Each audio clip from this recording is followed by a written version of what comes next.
Vamos a escuchar lo que dice Rodríguez Larreta, después vamos a escuchar lo que dice Longobardi. Longobardi era hasta hace poco el periodista más escuchado de la radiofonía argentina. No sé si lo sigue siendo, porque ahora cambió de radio, cambió de Mitre a CNN. Es un programa muy escuchado, y es un programa muy gravitante. Es el programa, dicho sea paso, que en agosto del año 2019, luego de ganar las PASO, el presidente eligió ese programa para ponerle el precio al dólar. Fue en el programa de Longobardi, con Longobardi y con Willy Cohen, donde el presidente dijo que el precio del dólar adecuado era de 60 pesos, era casi un poco cediendo, esto es una opinión mía, ¿no?, a la extorsión de Macri, diciéndole que la disparada del dólar tenía que ver con la posible llegada del peronismo, del kirchnerismo al poder. ¿Se acuerdan que esa fue un poco la narrativa, las opiniones que desplegaba Macri después de la noche de la derrota de las PASO? Escuchemos a Larreta y escuchemos después a Longobardi. Y escuchemos atentamente a Longobardi. Ahí va. Una vergüenza, una muestra más de inoperancia del gobierno, una muestra más de lo que ha sido la contradicción de nuestra política exterior. Presidente la semana pasada en Estados Unidos defendiendo a Nicaragua, defendiendo a Venezuela, Maduro le agradeció, defendiendo a Cuba. Realmente es una vergüenza. O sea, como dijiste vos bien, ninguno de los sistemas de seguridad, de alarma parece haber funcionado. O sea, es inadmisible que haya aterrizado un avión con esa gente. Creando alguna clase de grupo entre oficialistas y opositores que advierta que arriba de este barco completamente a la deriva, y hasta puede ser peor que a la deriva, ¿no es cierto? Porque una cosa es la deriva, que es muy mala, y otra cosa es que sea peor que la deriva, ¿no es cierto? Si miramos el tema Irán-Venezuela.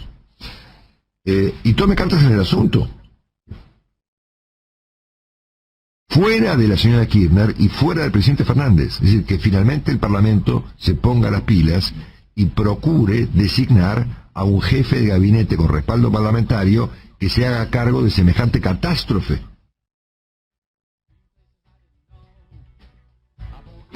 Esto es lo que planteaba Longobardi. Bueno, primero Horacio Rodríguez Larreta y luego Longobardi. Daniel. Lo que pareciera proponer Longobardi es un golpe de Estado institucional. Un golpe de Estado institucional. Pero no institucional. Perdón. Lo que él Temer. Graciosamente llama ponerse las pilas es un golpe de Estado, punto. No está en la Constitución nuestra, que no vivimos en Francia, en una república parlamentaria. Nuestra Constitución no prevé esa situación que plantea alegremente. Bueno, se tendría que aplicar la ley de acefalía con la renuncia de Alberto. La ley de acefalía no funciona otra cosa, no es el Congreso, es la Asamblea Legislativa, después de haber pasado por muchas instancias. Tendría que ser la ley de acefalía después de que haya renunciado presidente, vicepresidente de la Cámara de Diputados, presidente provisional de la Cámara del Senado.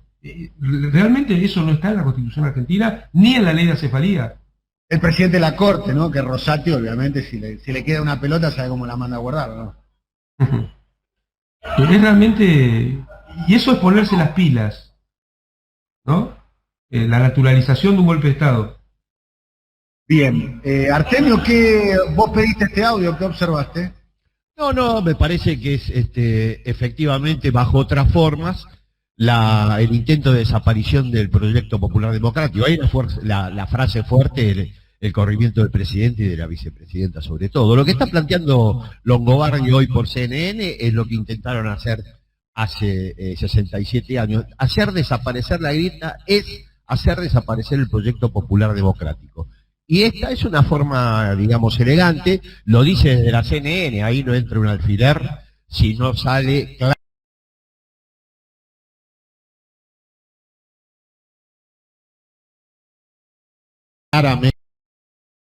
claramente editorializado por una parte, por lo menos importante, del poder comunicacional de la embajada. Y lo que está planteando es que se necesita hacer desaparecer urgente lo que apareció con fuerza a partir del 2003 y retomó lo que intentaron hacer desaparecer en 1955 con los bombardeos, el proyecto popular democrático en Argentina, condensado en la figura del presidente y en particular de la vicepresidenta, y lo dice con todas las letras: hay que desplazarlos y que tome el poder, obviamente, alguien que represente nuestros propios intereses. No tiene frenos inhibitorios como no los tuvo Rosenkrantz en su momento, pero evidentemente están planteando eso, no me cabe duda, y es recurrente en la historia argentina, no es ninguna novedad, es una anomalía que ellos quieren. Por eso que cuando se plantea hay que superar la grieta, esto es superar la grieta. Intentar hacer desaparecer, esta vez por otros medios, el proyecto popular democrático. Para que se cierre la grieta en la mentalidad de esta gente, debe desaparecer el peronismo y en particular la nueva fase del peronismo en el siglo XXI, que es el kirchnerismo. Ahí cerrarían la grieta porque efectivamente tendrían un fuego bipartidario, tripartidario, no sé cómo armarán el escenario institucional, donde no se ponga en discusión el proyecto socioeconómico. Y luego sí se discutirán formas, matices, bueno, viste ahora la discusión al interior de Juntos por el Cambio. Bueno, ese tipo de discusiones es la que quieren instalar para el conjunto del arco partidario argentino, y para que eso suceda, la figura de Cristina y la figura de Alberto claramente son un obstáculo notable. La aparición de Néstor y de Cristina a ellos les resultó claramente un obstáculo que no lo preveían. No pensaban que la resolución de la crisis de salida de un cuarto de siglo de neoliberalismo iba a propiciar el recomienzo del proyecto popular democrático en Argentina. Eso no lo tenía. Bueno, esa es la historia, ¿no? La historia tiene ese componente aleatorio, ese componente de acontecimiento político imprevisible, y bueno, surgió. Y acá hay un detalle. Pero yo no quería, Daniel, discúlpame que insista, ¿no? Coincidiendo en todo lo que dijo Artemio, y me parece que a esto hay que, en algún momento del conversatorio, pegarlo al tema del bombardeo de Plaza de Mayo, pero no quiero dejar pasar del comentario el énfasis en que también no solo es que desaparezca el proyecto popular democrático, sino funcionar por encima de la Constitución Nacional. O sea, aquellos que hablan de la República, lo único que quieren es que no haya República, que puedan hacer lo que quieran en el momento que quieran. Estamos hablando aquí con Amado, con Artemio, estamos con el conversatorio. A ver, la novedad en los últimos tiempos, que me parece que es el gran aporte, lo digo sin ironía, pero lo digo porque es un gran aporte, no necesariamente positivo, pero es un aporte al fin, que está haciendo Javier Milei en el ecosistema político, es que está corriendo la agenda a la derecha. La semana pasada pasábamos el audio de Gerardo Milman, que es hombre que milita cerca, diputado nacional, que está muy cerca de Patricia Bullrich, diciendo al PAMI directamente hay que cerrarlo. Vamos a escuchar ahora, es el audio número 5 y el 6, vamos a poner los dos juntos, le digo a Silvio Soler, nuestro operador, donde la respuesta de Máximo Kirchner, cuando estaba anunciando la semana pasada, el viernes de la semana pasada, un hospital del PAMI, el primero que se hace en la localidad de Hurlingham. Y también a propósito de la manifestación pública que hizo Carlos Rosenkrantz, el ministro de la Corte, el expresidente de la Corte Suprema de Justicia, reversionando a su manera o reinterpretando a su manera la frase que le adjudican a Evita: donde hay una necesidad, nace un derecho. Pero el detalle acá, ahora lo vamos a escuchar la réplica de Máximo Kirchner, es que manifiestan a cielo abierto su programa. Ya no es que se ocultan, no lo dicen. Ya, yo estoy en Córdoba, viajé por Aerolíneas Argentinas, el viaje a tope, pero sin embargo Macri dice: Aerolíneas Argentinas es un colectivo con alas y hay que cerrarlo, o hay que dárselo a los trabajadores, o no hay que desfinanciarlo. Vamos a escucharlo a Máximo hablando del tema del PAMI y contestándole a Rosenkrantz. Yo lo vi hace unos días, pero parece que fue hace unas cuantas semanas. Las principales figuras de de Horacio Rodríguez Larreta, de Mauricio Macri, Patricia Bullrich. No hace falta, hay que escucharlos. Si los sigamos o no lo escuchamos, tienen la idea de cerrar el PAMI. Y sabía que le preguntaban, ¿y qué vas a hacer? Y no sé, cerrar el PAMI. Y la verdad que esos y esas 5 millones de afiliadas y afiliados deben preguntarse también. Y obvio que cualquier gestión, y más cuando estamos hablando de este tamaño y cantidad de gente que hay que abarcar, tiene imperfecciones. Da la sorpresa que no todo sale bien, pero el espíritu con el que se hacen las cosas, la orientación con la que las hacemos, porque los medicamentos gratis no es los medicamentos gratis y ya. Tiene que ver con días y días que le sacamos de angustia, no solo a quien no recibe el medicamento porque no tenía la plata para comprarlo. Cuando ustedes escuchaban hace unos días al presidente de la Corte Suprema de la Nación de la Argentina, y vuelvo a decir, el presidente de la Corte Suprema de la Nación Argentina, Rosenkrantz, decir que no hay para todos y que este tema de los derechos, más allá de querer oponer muchos eso con una supuesta frase de Eva Perón. Cuando decía eso, como diciendo, miren, esto es así y no hay para todos. Y muchas veces uno piensa que eso es una fotografía y que quedará eternizada en el tiempo, y no es así. Es mucho peor. Porque algo que dejó la pandemia, y no solo en nuestro país, sino también globalmente, es el proceso de concentración económica global que hay. Lo que sucedió desde el comienzo de la pandemia fue que se potenció aún más y a niveles desconocidos de quienes más tienen, más y más ganaron sobre los que menos tenían.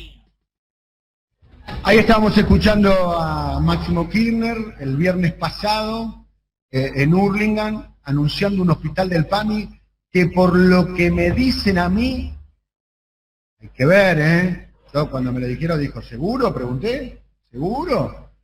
En 9 meses estará construido e inaugurado. Y está en un lugar emblemático, frente al Golf Club de Hurlingham. Allí se va a construir el hospital para los afiliados y las afiliadas del PAMI. Artemio Sí.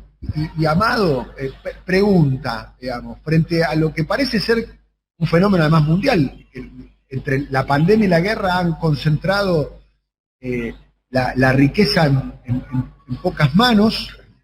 ¿Cuáles son los instrumentos que tiene el Estado de políticas públicas para revertir esa concentración? Amado, Artemio. No, muy interesante primero la caracterización de Máximo, porque yo creo que los formatos autoritarios, los formatos violatorios del Estado de Derecho y de la democracia que estamos viendo reproducirse a nivel regional en muchos casos y a nivel internacional, son fruto de la concentración inédita del ingreso en esta etapa del capitalismo. Yo creo que es efectivamente así, subyace a las formas autoritarias que adquieren los estados y los gobiernos en la región y en el planeta, te diría, esta concentración inédita. Para mantener este patrón distributivo, Daniel, hay que violentar sistemáticamente la Constitución. En Argentina el Estado de Derecho lo ha aprobado Macri, y si tenemos la desgracia de que nuevamente en 2023 hubiera la posibilidad de que se retornara a ese modelo socioeconómico, lo probaríamos de una manera más taxativa.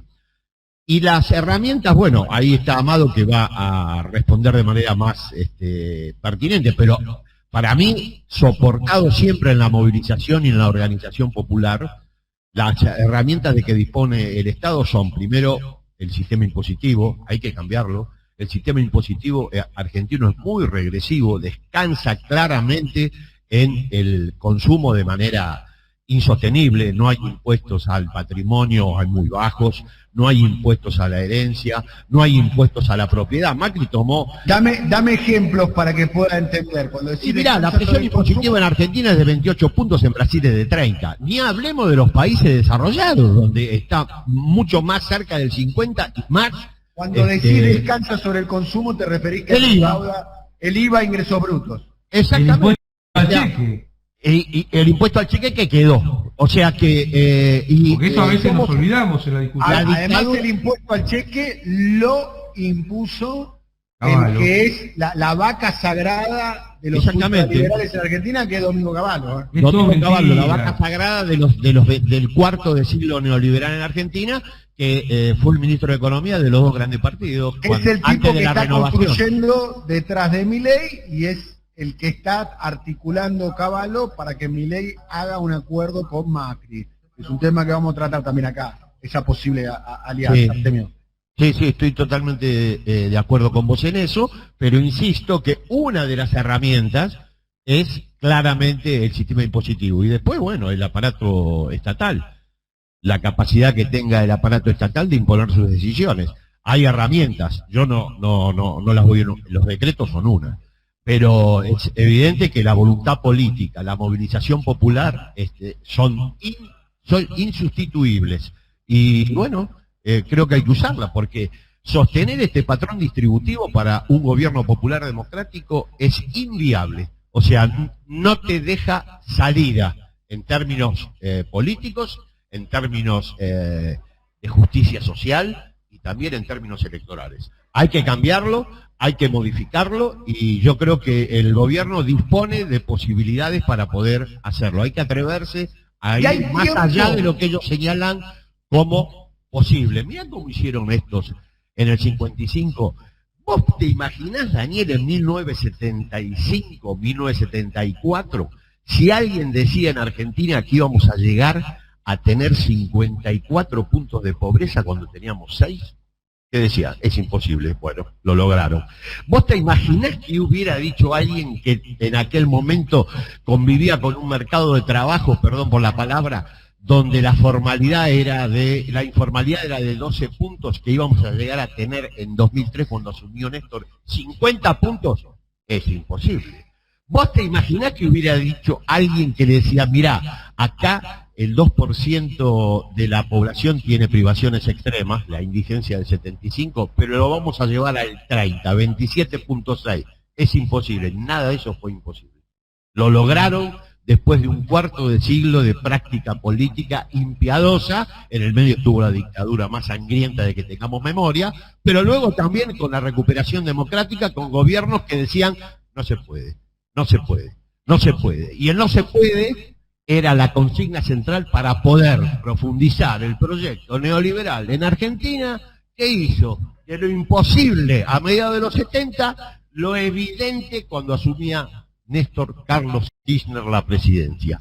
Un país desquiciado por el neoliberalismo. Lo lograron, ellos expandieron el campo de lo posible. Mostraron, por la negativa, que lo posible es una construcción. Bien, a ver, me pongo en la voz del diálogo un poco, Amado, y bueno, frente a la crítica, a ver, el diálogo sería el siguiente. Ustedes son posibilistas, y la respuesta dice no están dadas las condiciones, ustedes son unos voluntaristas. Un poco el debate se neutraliza con esas dos categorías. Menos mal que dijiste voluntaristas y no otra cosa, ya. Cuando empezaste con vos, ustedes son unos vos. No dijo otra cosa. Bueno, detrás de eso quizás puede estar... Es el vamos a volver mejores. ¿Eh? El vamos a volver mejores. La que tiraste, Amado. Te encendiste, faltando 20 para el final. No, lo escuchaba. ¿Por qué no lo voy a y la caracterización de Máximo. ¿Por qué el vamos a volver mejores es ese? Porque representa esto. Mira, viste que muchas veces se dice que hay temor en tomar decisiones por no usar la palabra miedo, o hay un respeto, una sensibilidad muy fuerte, para usar el término de Rosenkrantz, respecto a la correlación de fuerzas. Yo creo que hay que hacer otra explicación, que es que hay muchos actores de la coalición que tienen otro modelo en la cabeza. No sé por qué eludimos esa explicación.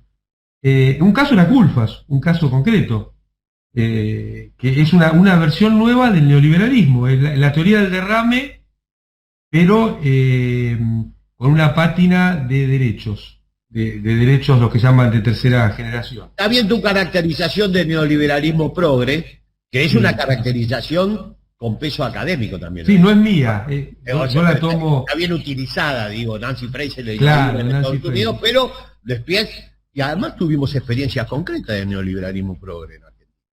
A partir del gobierno de la Alianza, evidentemente gobernó el país una experiencia donde había uno de las dos fuerzas que la componían, quizá la que planteaba alternativas económicas más de derecha. Mirá vos qué paradójico, porque el retorno de Cavallo tiene más que ver con la atracción de una parte del FREPASO que con, por ejemplo, lo que planteaba la UCR bonaerense en su momento. Pero bueno, no me quiero ir tan lejos, pero tuvimos claramente la experiencia de lo que sucede cuando gobierna el neoliberalismo progre. Porque en el fondo, este tema de decir, bueno, cuando se acomode la macro, se acomode todo, es una versión de la teoría del derrame. No hay duda de eso.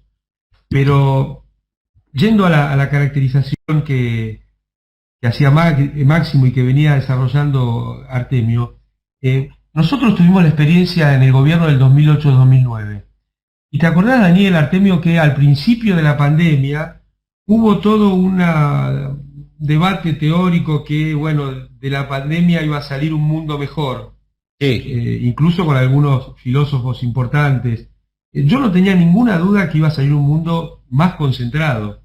Y lo dijimos en este programa, porque si alguien se mueve bien en las crisis, es el capitalismo financiero, ¿no? Lo vimos en 2008-2009, donde todos los recursos del sector público fueron a salvar a los bancos, que eran aquellos que habían generado el problema después de haber conseguido del sector público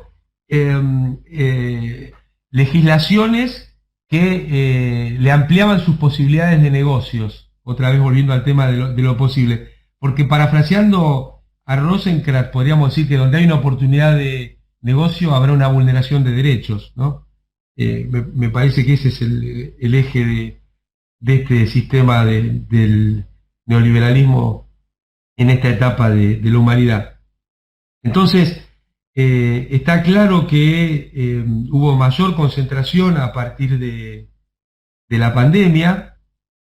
Esto se va a agravar con la cuestión de la guerra, lamentablemente. Que esto ya venía mal en Argentina, producto del gobierno de Mauricio Macri. Y ahí vos tenés muchas herramientas, algunas las que señalaba Artemio, ¿no? El famoso tema tributario, que me parece que en Argentina debe revisarse, y no precisamente en el punto en el que está el debate en la discusión pública, porque como bien señalaba Artemio, nosotros tenemos un sistema profundamente regresivo que no se arregla con menos impuestos. Recordemos lo que pasó con el cuento de saquémosle el IVA a los alimentos. O ayer escuchaba parte del Vale sector... recordar que el IVA era de 18 puntos, se subió a 21 bajo la gestión Cavallo con Menem, ¿no? Sí, bueno, y el famoso tema del impuesto al cheque que trajo Cavallo. Ese también es un impuesto muy, muy regresivo y que atenta además contra la actividad productiva.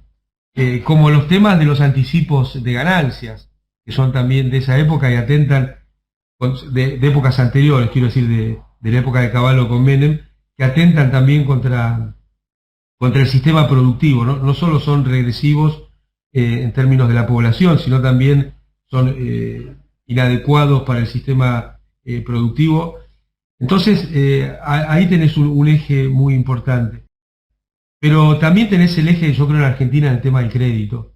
Se le sigue dando demasiada poca atención, me parece, al tema de las LELIQ. Hay un debate alrededor de este tema. Yo soy de los que creen que es un tema importante en lo económico y en lo político, porque pone al gobierno en una situación de una vulnerabilidad extrema. Hay que recordar que el gobierno de Mauricio Macri dejó 750.000 millones de pesos de LELIQ y hoy superan los 5.2 billones de pesos según el último informe del Banco Central. O sea, ahí tenemos una cuestión que desde mi humilde visión es severo, no solo porque genera una vulnerabilidad política importante, sino también porque restringe el crédito a la actividad productiva privada.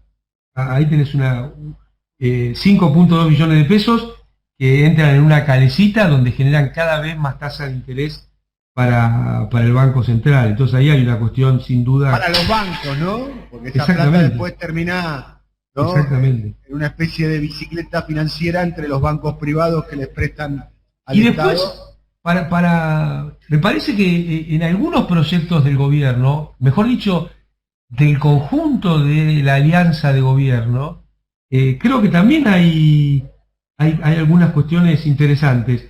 Vos fíjate que de distintos sectores provino casi al unísono el fondo para pagarle al fondo.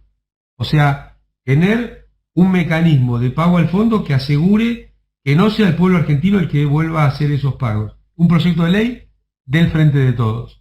Tener la ley, el proyecto de ley para las ganancias inesperadas, o le dieron un nombre así parecido a eso. Eso también sale del Poder Ejecutivo, un sector del Frente de Todos. Tenés al mismo tiempo el alivio fiscal, que ya funcionó, el aumento del mínimo no imponible que propuso Máximo Kirchner y también salió. O sea, vos fíjate que tenés 4 o 5 medidas que salen de distintos sectores de la coalición de gobierno que desde mi humilde visión van en el sentido correcto. Ahora, a mí lo que me llama la atención es que teniendo una batería tan potente de medidas y tan relevantes, no estén en la discusión pública. O sea, no está el aparato de comunicación del gobierno y del Frente de Todos. ¿El qué? La voluntad de comunicar, por si querés de otra forma. El aparato de comunicación del gobierno, disculpame. Pero no me estoy refiriendo a las cuestiones materiales solamente. No. Yo digo que es el punto que correctamente vos ibas a traer seguramente. Yo también te digo que los funcionarios, las funcionarias, es una agenda realmente muy importante, muy valiosa, y no está en la discusión pública porque no hay voluntad de dar esa disputa en el terreno del debate público. Realmente, esta semana, Amado, se debatió, se discutió, se trató de establecer, lo dijo aquí en nuestro programa Adrián Murano, la idea de que había un intento de golpe de mercado contra el gobierno en su dificultad que está teniendo para renovar su deuda en pesos. ¿Qué puedes decir al respecto? ¿Qué grado de verosimilitud tiene eso? Yo creo que es muy cierto. Yo creo que es ¿Cierto que hay un intento de desestabilización permanente en el sistema financiero desde parte del sistema financiero y de algunos actores de la política que articulan... Bien, ¿y cuál es el grado de vulnerabilidad del gobierno? La pregunta es lo siguiente: el gobierno recibe un ataque, ¿cuál es la capacidad de defensa que tiene el gobierno? ¿Alta, mediana, baja? En la medida que enfrenta y efectivamente lleva adelante políticas alternativas, alta. Claro. Si retrocede, baja. Esto es directamente proporcional a la capacidad que vos tengas de enfrentar estos sectores. Está absolutamente probado que el retroceso en estos casos es letal. Bueno, mirá, yo por eso no quiero opinar, quiero mostrar lo que ya pasó, porque si no, lo que uno opina o no opina no tiene ninguna importancia. Lo que mostró Dilma Rousseff y lo que mostró Cristina Kirchner en un análisis comparado. Dilma dijo, acá la correlación de fuerzas es desfavorable, le entregó la economía a el Fondo Monetario y a los sectores financieros de Brasil a través de su ministro de Economía, que siempre se me escapa el nombre, y obviamente terminó destituida por un golpe palaciego con una popularidad de menos de un dígito. Cristina, hasta el último, a pesar de que tenía intentos de desestabilización permanente en términos financieros y políticos, al último día gobernó de acuerdo al pacto electoral que selló con la ciudadanía Néstor en 2003 y lo continuó ella en 2007 y 2011. ¿Qué plaza terminó despidiendo a Cristina? La que tiene un presidente, si tiene suerte, cuando inaugura su gestión de gobierno.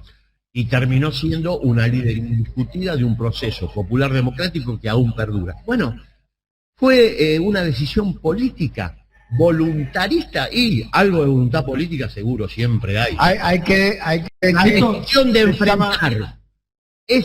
Dilma es la decisión de retroceder. Así Bien. Esto que señala Artemio, Daniel, va al fondo de tu reflexión, me parece, porque ataques especulativos hay siempre en los gobiernos. Las condiciones objetivas para generar ataques especulativos existen siempre. La cuestión es la subjetividad que logra consolidar el gobierno y dar aquellas peleas que parecen que están perdidas. Mira, volviendo sobre este tema, ¿no? Vos fijate qué importante es la participación del presidente Alberto Fernández en la cumbre que se hizo en Estados Unidos, donde había países que directamente fueron no invitados, dejados de lado. El presidente llevó adelante la voz de esos países y fue reconocido por figuras de esos países. Quiere decir que ahí se dio una batalla que no estaba claro que se pudiera ganar, que no está claro que ni siquiera que se pueda ganar. Y sin embargo se llevó adelante. Me parece que esa es la forma de encarar estos temas y no dar por perdidas las batallas antes de comenzarlas. Bien, para ir cerrando vamos a escuchar algunos audios que tienen que ver con el momento electoral. El ministro de Economía, que hacía referencia, Artemio, se llama Joaquín Levy. Joaquín Levy. El ministro de Economía había sido funcionario... Y se salvaron de Meireles, que estaba ahí dando vueltas. Claro, Meireles era presidente del Banco Central, me parece, en ese momento. Sí, y después terminó como el que manejó toda la plata del Mundial de Fútbol y de la Olimpiada. Bien, Joaquín Levy había sido funcionario del Fondo Monetario Internacional y había sido el ministro de Economía designado por Dilma Rousseff en el inicio de su segundo mandato. La diferencia entre Dilma, que Dilma cuando fue destituida casi fue acompañada en soledad, cuando fue destituida, cuando deja el plan alto, digamos, la sede del gobierno brasilero, y el caso de Cristina es un caso absolutamente, me animaría a decir, inédito, esto lo afirmo, en la historia contemporánea argentina, que un presidente se vaya con 300.000, 400.000, 500.000 personas en la calle. Totalmente inédito. Como dijo Artemio, con mucha suerte eso es cuando empezás. Con mucha suerte. Con mucha suerte es más, me parece que es inédito cuando empezás y inédito cuando terminás. Sí, en el caso de Cristina, cuando terminás, me parece que ahí está la gran fortaleza.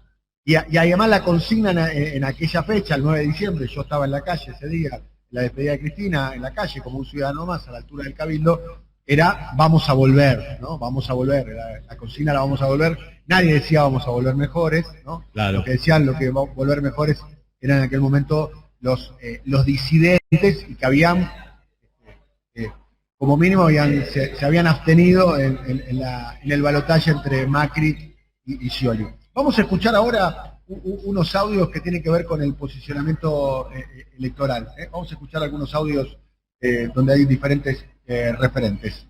Escuchémoslo sobre el final de nuestro conversatorio. Integrantes del Frente de Todos dijeron públicamente que les gustaría que Cristina compita en el 2023. ¿Cómo ves esa posibilidad? Sería bueno. ¿Sí? Sería bueno. Una persona de mucha experiencia. Es una persona que sería. ¿Cuál es el problema en definir quién es el que tiene mayor aceptación o mayor respaldo popular? Yo no veo ningún inconveniente en eso. Es parte de la democracia. Porque hay gente que dice tener mucha... Hay muchos que hablan en nombre del pueblo, pero no tienen 3 votos. Ese es el tema. Entonces, dice la Constitución, comete delito de sedición, dice, porque se atribuyen una representación que no tienen. Uno tiene la representación que tiene. Como el caso nuestro, por ejemplo, en las provincias que nos votan o no nos votan y, en algún momento están de acuerdo con lo que hacemos, en otros momentos desaprueban lo que hacemos, pero es parte del sistema democrático. El único candidato preparado para gobernar Argentina soy yo. No lo veo a él enfocado en ese rol, lo veo más dedicado a poner foco en la unidad, a que si tenemos la suerte y la responsabilidad que nos toque de nuevo valga la pena, que no sea solamente llegar, sino transformar realidades. Nosotros estamos a punto de cumplir 20 años en la política, donde hemos, creo, logrado hacer y aportar. Primero a José Mayans. Extraordinario. Mayans, ¿no? Diciendo, hay unos que quieren ser candidatos y no tienen 3 votos. Yo no sé Mayans cómo no sale más, porque no sale más porque es tan claro, tan llano, es muy buen comunicador, me parece. Bien, y con respecto a lo que dijo, digamos, que Cristina candidata en el 2023, ahora la agarran y la tiran a la tribuna. Ya lo conozco. No, yo siempre... La agarran, la voy a buscar al campito ahora. A mí me parece que es una posibilidad no solo cierta, sino que además sería muy importante para reformular el sentido de la coalición de gobierno. Para la base electoral sería un shock de adrenalina, ¿no? De adrenalina. Y sí, de energía en un momento donde la base electoral, no sé la percepción que tienen ustedes. La base está un poquito desmotivada, no sé qué percepción tenés vos, Artemio. No, sí, bueno, no, pero por supuesto, siempre la figura de Cristina es convocante y es la que activa de manera central en la potencia electoral de este espacio. Eso no hay que ni siquiera discutirlo, se impone por su propia gravitación, las discusiones son más bien chicanas políticas. Acá el 80% de los votos que obtuvo este espacio en 2019 son votos que acompañan a Cristina Kirchner. Digo 80 por ser amplio. Lo que me dicen, que dicen privado... Si fuera necesario confrontar de manera explícita con lo que expresa el neoliberalismo en la figura de un liderazgo potente, que ellos tienen uno, que es el expresidente, bueno, la figura de Cristina se agigantaría como candidato. Y es una figura sin doblez. Pronosticar nunca es bueno, pero estando Cristina en el banco, siempre las posibilidades están abiertas, no cabe ninguna duda, siempre está. O sea, cuando el equipo contrario sale a la cancha, se fija quiénes están y se mira quién está otra vez. Y yendo a la metáfora futbolera, equipo que gana no se toca. Bien, y bueno, la última vez que se presentó las 2 veces que se presentó en fórmulas presidenciales, las 3 veces ha ganado, ¿no? En 3 circunstancias diferentes. Lo de Pichetto diciendo que el hombre mejor preparado en la Argentina para ser presidente soy yo, lo dejamos para... No, yo me acuerdo que hubo... ¿Lo derivamos con algún profesional o lo analizamos? Hubo alguien que dijo que se había preparado toda la vida para sentarse en el Banco Central, ¿recuerdan? ¿Quién? Fue durante el breve paso de Rodríguez Sá por la presidencia. No y estuvo, creo que 3-4 días. Está bien. O sea, prepararse es importante, pero no es todo. Bien. Y lo último, lo de Jorge Macri diciendo... Habría que ver también cuál es la preparación, ¿no?